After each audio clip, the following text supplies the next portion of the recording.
کیونکہ نیت شرط ہے، بغیر نیت کے آپ کی نماز نہیں ہوگی۔ اور نیت کیسے کریں گے؟ دل میں کیا سوچیں گے؟ یہی سوچیں گے میں ظہر کا وقت ہے تو ظہر کی نماز ہی پڑھ رہا ہوں، 4 رکعت ہے تو فرض نماز 4 رکعت پڑھ رہا ہوں۔ کیا سوچیں گے؟ میں ظہر کی 4 رکعت فرض نماز ادا کر رہا ہوں، اللہ اکبر، شروع کر دیجئے نماز، آپ کی نماز شروع ہو جائے گی۔ تو یہ نیت کی بات تھی، اور نیت میں مرد عورت سب برابر ہیں، سب کا مسئلہ ایک ہے۔ اس میں ایک اور مسئلہ جو قرات میں بھی آگے آئے گا اس کو بھی سمجھ لیجئے۔ فرض نماز اگر آپ کی 2 رکعت ہے تو دونوں رکعت میں سورہ فاتحہ بھی پڑھیں گے، اس کے ساتھ کوئی سورہ وغیرہ کچھ آیتیں بھی پڑھیں گے، ٹھیک ہے، سورہ ملانا ہر دونوں رکعت میں، پہلی رکعت میں بھی دوسری رکعت میں بھی۔ لیکن اگر 3 رکعت والی نماز ہے یا 4 رکعت والی نماز ہے، 2 رکعت سے زیادہ والی نماز ہے، چاہے وہ 3 ہو یا 4 ہو، اور یہ فرض نماز کی بات ہے، یاد رکھیے گا، یہ مسئلہ صرف فرض نماز کے لیے بتا رہا ہوں، دوسری نماز کے لیے مسئلہ بالکل الگ ہے۔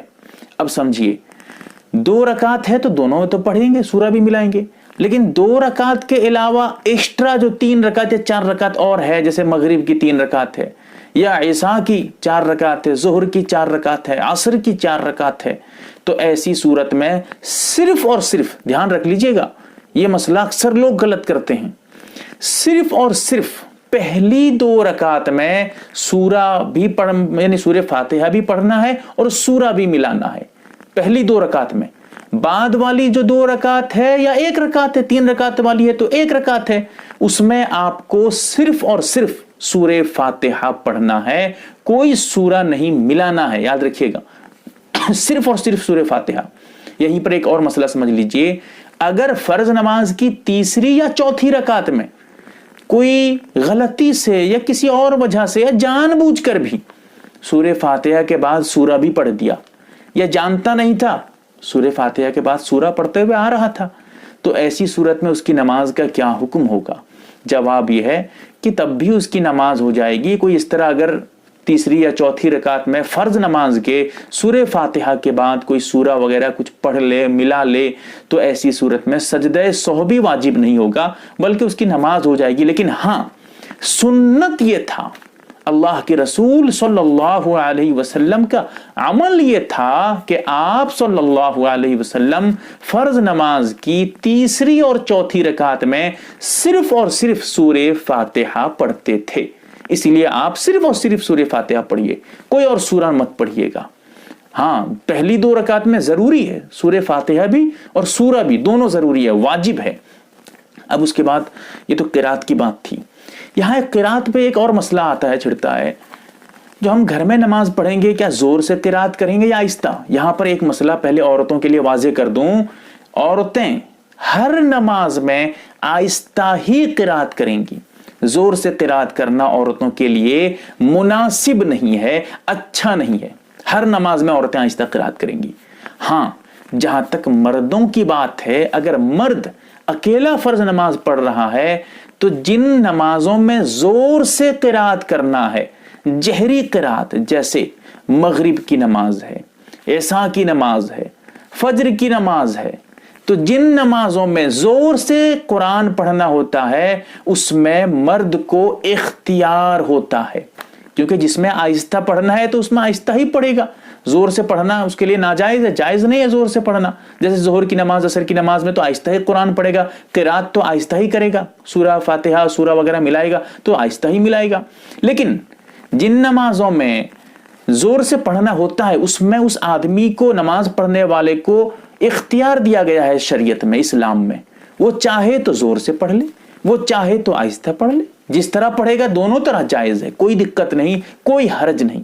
یہیں پر ایک اور مسئلہ، بڑا باریک مسئلہ ہے، آپ کے ساتھ پیش آتا ہوگا، آپ تو بڑے الجھن میں رہتے ہوں گے، وہ یہ ہے کہ تکبیرات ہیں، جیسے امام صاحب فرض نماز میں اللہ اکبر کہہ کے ہاتھ اٹھا کے باندھتے ہیں، اللہ اکبر کہہ کے زور سے رکوع میں جاتے ہیں، اس میں مرد کیا کرے گا؟ عورتیں تو آہستہ ہی کریں گی، ہر چیز عورت آہستہ ہی کرے گی، ہر پڑھنا عورت کے لیے آہستہ ہے، لیکن مرد کیا کرے گا؟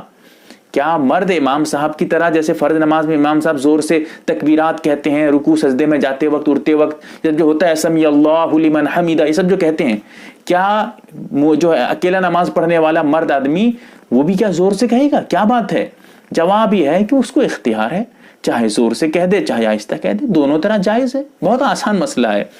اب اس کے بعد ایک اور چیز سمجھ لیجئے، پوری ترتیب کیا ترتیب ہے، انشاءاللہ بات پھر ختم ہو جائے گی۔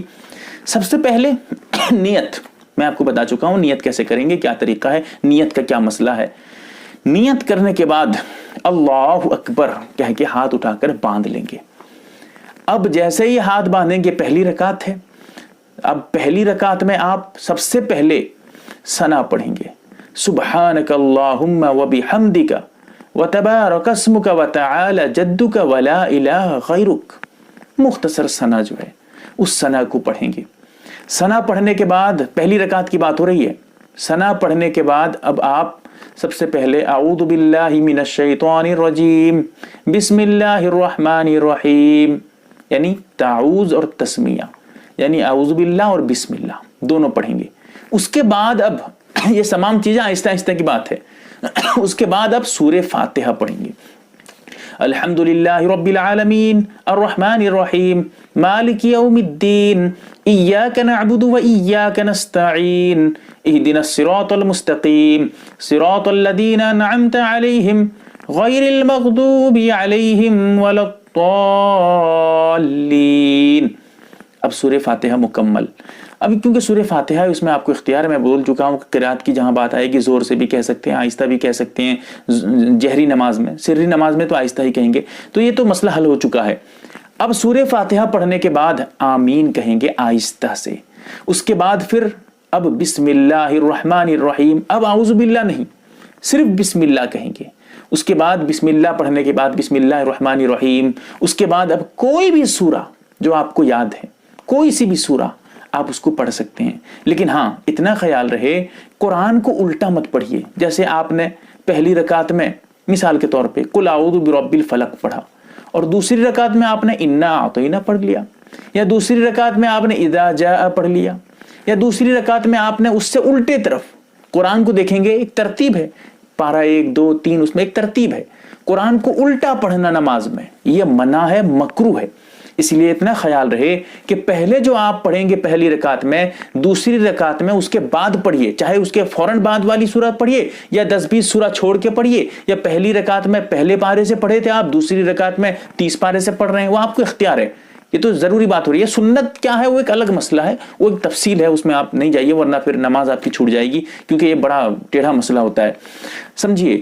تو اب قرات کریں گے، یعنی جو ہے سورہ فاتحہ پڑھیں گے، آمین کہیں گے، اس کے بعد بسم اللہ کہیں گے، اس کے بعد اب کوئی بھی سورہ جو آپ کو یاد ہے، جو آپ کو آسان ہے، قرآن خود یہی کہتا ہے کہ فَقْرَؤُوا مَا تَيَسَّرَ مِنَ الْقُرْآنِ، قرآن میں سے جہاں آسانی ہو آپ پڑھ لیجئے، آپ کی نماز ہو جائے گی۔ اب اس کے بعد پورا سورہ، اگر آپ پوری سورت آپ کو یاد ہے آپ پوری سورہ پڑھ لیجئے، یا آپ کو کچھ بھی یاد ہے، چھوٹی سورہ یاد ہے آپ چھوٹی سورہ پڑھ لیجئے، آپ کو صرف 4 سورہ یاد ہے، اس میں سے آپ جو جس ترتیب سے میں نے کہا اسی حساب سے آپ پہلی سورہ پڑھ لیجئے جو آپ کو لگے کہ میرے لیے یہ آسان ہے۔ اب اس کے بعد جب سورت مکمل ہو جائے، قرات مکمل ہو جائے، اب اللہ اکبر کہہ کے رکوع کو جائیے۔ رکوع میں اب تسبیح سبحان ربی العظیم، یہاں ایک بڑا ٹیڑھا مسئلہ ہے، اس کو یاد رکھ لیجئے گا ورنہ نماز کبھی کبھی ہوگی نہیں آپ کی۔ یہ جو طوا زوا جو ہے عظیم، اگر کوئی اس کو عظیم زا پڑھتا ہے، را زا، تو اس کی نماز فاسد ہو جائے گی۔ اگر کوئی جیم پڑھتا ہے عجیم، تب بھی نماز فاسد ہو جائے گی۔ اسی لیے اگر آپ کو صحیح طریقے سے تلفظ معلوم ہے تو آپ رکوع میں سبحان ربی العظیم پڑھیے، یا اگر آپ اس طرح طوا زوا صحیح سے نکال نہیں پاتے ہیں زوا، تو ایسی صورت میں آپ سبحان ربی الکریم، یہ آپ کے لیے آسان ہے۔ جب تک آپ پھر طوا زوا را زا سب جو آپ جس طرح تلفظ ہے سیکھ جائیں گے، تب تک آپ یہ لفظ استعمال کریے، یہ تسبیح پڑھیے، پھر آپ کی نماز میں کوئی دقت نہیں ہوگی، نماز آپ کی 100% صحیح ہوگی۔ اب 3 مرتبہ آپ چاہے تسبیح پڑھ لیں، چاہے 5 مرتبہ پڑھ لیں، چاہے 7 مرتبہ پڑھ لیں، آپ کو جو اچھا لگے، طاق عدد ہو، بے جوڑ عدد ہو۔ اگر آپ کے پاس ٹائم بہت کم ہے، کہیں جانا ہے، سفر میں جانا ہے، وقت بہت کم ہے، کہیں آپ راستے میں جا رہے ہیں، ٹائم نہیں ہے آپ کے پاس، یا بہت ضروری ڈیوٹی وغیرہ میں جانا ہے، بہت ضروری، بہت مختصر ٹائم ملا ہے آپ کو، مالک نے کہا ہے کہ 3 منٹ میں نماز پڑھ کے آ جاؤ، تو ایسی صورت میں آپ ایک مرتبہ بھی تسبیح پڑھ سکتے ہیں، کوئی دقت نہیں. تو آپ کو جو اچھا لگے آپ اس اعتبار سے تسبیح پڑھیے. اس کے بعد پھر سمی اللہ لمن حمیدہ کہتے ہوئے کھڑے ہو جائیے رکوع سے. اب کھڑے ہونے کے بعد سمی اللہ لمن حمیدہ کہہ کے کھڑے ہو جائیں گے. اس کے بعد آپ ربنا لک الحمد یہ کہیے. اب اس میں حدیث میں 2 جملہ آتا ہے، ربنا لک الحمد بھی ہے، ربنا ولک الحمد بھی، واو بھی ہے. دونوں طرح جائز ہے، آپ جو چاہیں کہہ سکتے ہیں. اس کے بعد بھی دعا ہے لیکن وہ ایک تفصیل ہے، اس پہ کبھی انشاءاللہ سنت پہ بات ہوگی تو اس پہ بھی جاؤں گا. یعنی سمی اللہ بھی کہیں گے، ربنا اس کو بھی کہیں گے. اس کے بعد آپ کیا کریں گے، رکوع سے اٹھ چکے ہیں، اب سجدے کو جائیں گے. اللہ اکبر کہتے ہوئے سجدے کو جائیے. سجدے کی جو تسبیح ہے سبحان ربی الاعلی اس کو کہیے. کتنی مرتبہ؟ وہی بات جو رکوع کی بات تھی، سیم وہی بات ہے. 3 7 جو بھی ہے آپ سے 5 جو اتنا ہو سکتا ہے. اب اسی اعتبار سے تسبیح کہیے، پھر ایک سجدہ کر کے بیٹھ جائیے اللہ اکبر کہہ کے، پھر دوسرے سجدے کو جائیے. اب جو بیٹھیں گے ایک سجدے کے بعد آرام سے بیٹھیے، سکون سے اطمینان سے بیٹھیے، پھر اس کے بعد دوسرے سجدے کو جائیے. اکثر جگہ دیکھا جاتا ہے کہ ایک سجدہ کرتے ہیں دھڑاک سے دوسری سجدے میں چلے گئے، غلط ہے یہ. ایک سجدہ کر کے بیٹھیے، آرام کر کے بیٹھیے، کم سے کم 1 تسبیح 2 تسبیح کے مقدار بیٹھیے، آرام سے تعدیل ارکان ادا کریے، پھر اس کے بعد دوسرے سجدے کو جائیے. اب دوسرے سجدے میں جائیں گے، پھر وہی تسبیح کی بات ہے. اس کے بعد دوسرے سجدے میں تسبیح جب مکمل ہو جائے تو اللہ اکبر کہتے ہوئے کھڑے ہو جائیے. اب آپ کی پہلی رکعت، 1 رکعت مکمل ہو گئی. یہ نماز بالکل سنت کے مطابق، حدیث کے مطابق آپ کو بتایا جا رہا ہے. اب اس کے بعد سمجھیے، دوسری رکعت میں جو کھڑے ہوں گے اب ثنا نہیں ہے، ثنا صرف اور صرف پہلی رکعت کے لیے ہے. اب دوسری رکعت میں کیا کریں گے کھڑے ہونے کے بعد؟ اب اعوذ باللہ بھی نہیں، یعنی تعوذ جو اعوذ باللہ من الشیطان الرجیم پہلی رکعت میں ثنا کے بعد پڑھے تھے، تو اب دوسری رکعت میں ثنا بھی نہیں ہے اور اعوذ باللہ یعنی جو ہے تعوذ جسے کہتے ہیں تعوذ بھی نہیں ہے. کیا کریں گے؟ ہاں بسم اللہ الرحمن الرحیم کہیں گے، بسم اللہ پڑھیں گے، تسمیہ پڑھیں گے. اس کے بعد پھر سورہ فاتحہ پڑھیں گے، پھر اس کے بعد وہی آمین، پھر اس کے بعد اسی طرح سورہ کی بات آئے گی، پھر اس کے بعد رکوع کو جائیں گے، رکوع کا وہی معاملہ جو پہلی رکعت میں ہوا تھا، پھر اسی طرح سجدے کو جائیں گے. اب جب دوسرا سجدہ کر لیں گے اب بیٹھ جائیں گے، کیونکہ اب دوسری رکعت ہے، یہ دوسری رکعت میں آپ کو بیٹھنا ہے، بیٹھنا واجب ہے، ضروری ہے بیٹھنا. اب بیٹھیں گے دوسری رکعت میں. بیٹھنے کے بعد کیا پڑھیں گے؟ التحیات یعنی تشہد پڑھیں گے، اللہ کے نبی صلی اللہ علیہ وسلم پہ سلام پڑھیں گے. التحیات للہ والصلوات والطیبات السلام علیک ایھا النبی ورحمۃ اللہ وبرکاتہ السلام علینا یا عباد اللہ الصالحین اشہد ان لا الہ الا اللہ واشہد ان محمدا عبدہ ورسولہ. یہ ہے تشہد. تشہد کے اور بہت سے جملے حدیث میں ہیں، یہ بہت مشہور ہے. میں نے جو آپ کے سامنے پڑھا ہے، پڑھا اس لیے ہے تاکہ اگر آپ یہ غلط پڑھ رہے ہوں تو اس کو درست کر لیجئے. اس ویڈیو کو پھر سے ریٹرن لے جائیے، پیچھے لے جائیے، سن لیجئے، آپ اپنا پڑھنا اس کا پڑھنا ملا لیجئے کہ آپ کہاں غلطی کر رہے ہیں. اب اس کے بعد یہاں ایک اور مسئلہ سمجھ لیجئے. تشہد میں جو انگلی اٹھاتے ہیں، انگلی کو اشہد ان لا الہ الا اللہ کہتے ہوئے اٹھائیں گے، یعنی اشہد ان لا الہ الا اللہ کہتے ہوئے اٹھائیں گے، پھر اس کے بعد گرا دیں گے. اب جو ہے الا اللہ، کیونکہ اشہد اللہ یعنی لا الہ جو تشہد میں جو ہے جب نفی ہے، وہاں پر ہم نفی کرتے ہیں کہ کوئی معبود نہیں ہے، تو وہاں پر جو ہے اشارہ کریں گے نہیں، ایک معبود ہے، اللہ ہے، تو اسی لیے وہاں پر اشارہ کرتے ہیں. اب اس کے بعد کیا کریں گے؟ جیسے میں آپ کو بتا دیتا ہوں کیسے اٹھائیں گے. یا مثال کے طور پہ آپ اس طرح دیکھیے، پہلے تو آپ ہاتھ کو اس طرح سیدھا ہی رکھیں گے، انگلیاں سیدھی رہیں گی، لیکن جہاں پر انگلی اٹھانے کی باری آئے گی وہاں پر انگلی کیسے کس حیت پہ رکھیں گے، بڑا باریک مسئلہ سب بتا رہا ہوں آپ کو کیونکہ آپ صحیح طریقے سے نماز پڑھ سکیں. دیکھیے یہاں پر 3 بہت سے طریقے ہیں، جو بہت مشہور طریقہ ہے، اکثر علماء نے لکھا ہے اور حدیث میں بھی موجود ہے. وہ طریقہ آپ کے سامنے بیان کر رہا ہوں.